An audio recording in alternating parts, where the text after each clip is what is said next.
terlebih dahulu. Menurut kalian, apakah kemampuan seorang siswa itu hanya bisa diukur melalui ujian tulis? Bagaimana dengan sikap, kerjasama, kreativitas, atau keterampilan presentasi mereka? Apakah semua itu bisa diukur hanya dengan soal pilihan ganda? Coba pikirkan sejenak. Nah, untuk menjawab pertanyaan tersebut, pada video kali ini kita akan membahas tentang jenis-jenis penilaian tes dan non-tes. Yuk kita mulai pembahasannya. Teman-teman, dalam proses pembelajaran, guru tidak hanya mengajar, tetapi juga perlu mengetahui sejauh mana peserta didik itu memahami materi yang telah dipelajari. Oleh karena itu, diperlukan suatu proses yang disebut penilaian. Penilaian adalah proses mengumpulkan dan mengolah informasi untuk mengetahui pencapaian kompetensi peserta didik. Penilaian juga tidak hanya berfokus pada hasil akhir belajar, tetapi juga memperlihatkan proses belajar peserta didik. Secara umum, penilaian dibedakan menjadi dua, yaitu penilaian tes dan penilaian non-tes. Nah, sekarang kita bahas yang pertama, yaitu penilaian tes. Menurut kalian, apa yang terlintas ketika mendengar kata tes? Mungkin ujian harian, ujian tengah semester, atau ujian akhir semester? Nah, benar sekali. Penilaian tes merupakan penilaian yang menggunakan soal atau pertanyaan untuk mengukur kemampuan peserta didik. Tujuannya adalah untuk mengetahui tingkat penguasaan materi yang telah dipelajari. Misalnya, guru memberikan soal matematika tentang SPLTV untuk mengetahui apakah siswa itu sudah memahami materi tersebut atau belum. Selanjutnya kita mungkin ke penilaian non-tes. Dimana pernahkah kalian itu melakukan presentasi kelompok, membuat proyek, atau dinilai sikapnya oleh guru? Nah, itulah contoh penilaian non-tes. Dimana penilaian non-tes adalah penilaian yang tidak menggunakan soal tertulis, melainkan melalui berbagai teknik seperti observasi, wawancara, proyek, portofolio, dan lain sebagainya.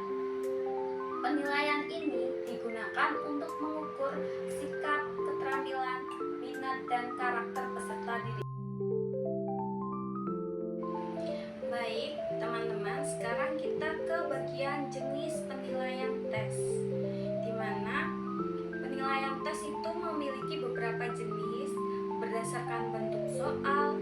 Terdapat dua jenis, yaitu tes objektif dan tes subjektif.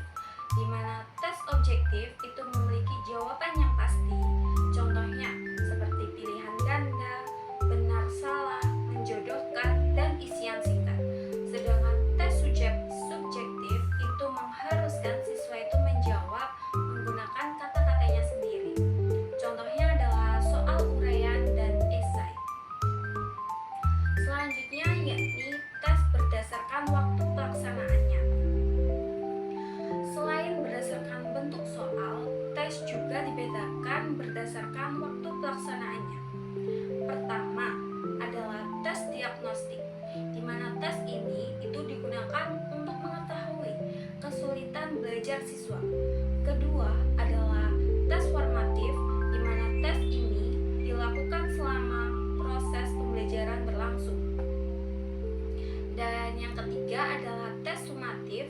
Tes ini dilakukan pada akhir pembelajaran untuk mengetahui pencapaian hasil belajar secara keseluruhan. Baik, selanjutnya kita ke bagian jenis-jenis penilaian non-tes. Teman-teman, ada banyak jenis penilaian non-tes. Yang pertama adalah observasi atau pengamatan, di mana guru mengamati perilaku dan aktivitas siswa selama pembelajaran berlangsung. Misalnya, mengamati kerjasama siswa saat diskusi kelompok. Yang kedua adalah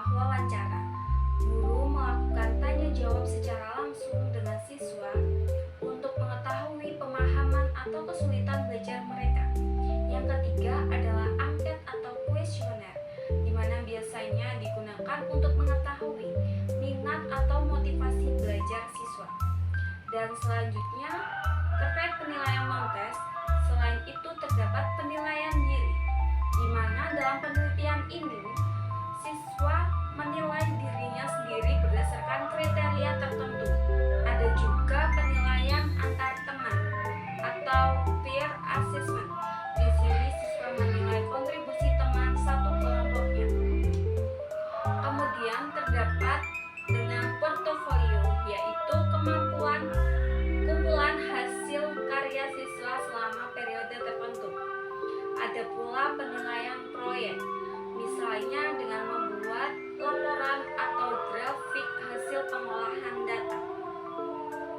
Dan yang terakhir adalah penilaian kinerja, seperti presentasi atau demonstrasi suatu keterampilan. Baik, selanjutnya kita ke perbedaan tes dan non-tes. Agar lebih mudah dipahami, mari kita bandingkan keduanya, di mana penilaian tes itu lebih fokus mengukur aspek pengetahuan atau kognitif, sedangkan penilaian non-tes itu lebih fokus mengukur aspek sikap dan keterampilan. Penilaian tes itu biasanya menghasilkan skor atau nilai, sementara penilaian non-tes itu dapat menghasilkan deskripsi, rubrik, atau catatan perkembangan siswa. Selanjutnya kita ke kelebihan dan kekurangan penilaian tes atau non-tes, di mana setiap jenis penilaian itu tentu memiliki kelebihan dan kekurangannya masing-masing. Penilaian tes itu memiliki kelebihan karena objektif, mudah diukur, dan efisien, sedangkan penilaian tes itu kurang mampu menggambarkan sikap dan keterampilan siswa secara menyeluruh. Maka sebaliknya dengan penilaian non-tes. Penilaian non-tes itu mampu memberikan gambaran yang lebih lengkap tentang kemampuan peserta didik.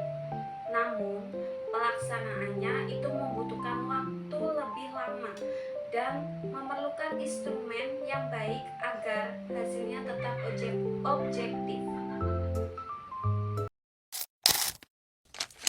Baik, sebelum kita akhiri video kali ini, saya ingin mengajak teman-teman itu berpikir. Jika kalian seorang guru, penilaian mana yang akan kalian gunakan? Tes, non-tes, atau keduanya? Tentu jawaban yang paling tepat adalah menggunakan keduanya secara bersama-sama. Karena penilaian tes dan non-tes itu saling melengkapi untuk memberikan gambaran yang utuh tentang kemampuan peserta didik. Jadi, dapat disimpulkan bahwa penilaian tes itu lebih cocok untuk mengukur aspek pengetahuan, sedangkan penilaian non-tes itu lebih cocok untuk mengukur aspek sikap dan keterampilan. Dengan mengombinasikan keduanya, guru itu dapat melakukan penilaian yang lebih komprehensif dan bermakna. Terima kasih telah menyimak video pembelajaran kali ini. Sampai jumpa pada pembelajaran berikutnya.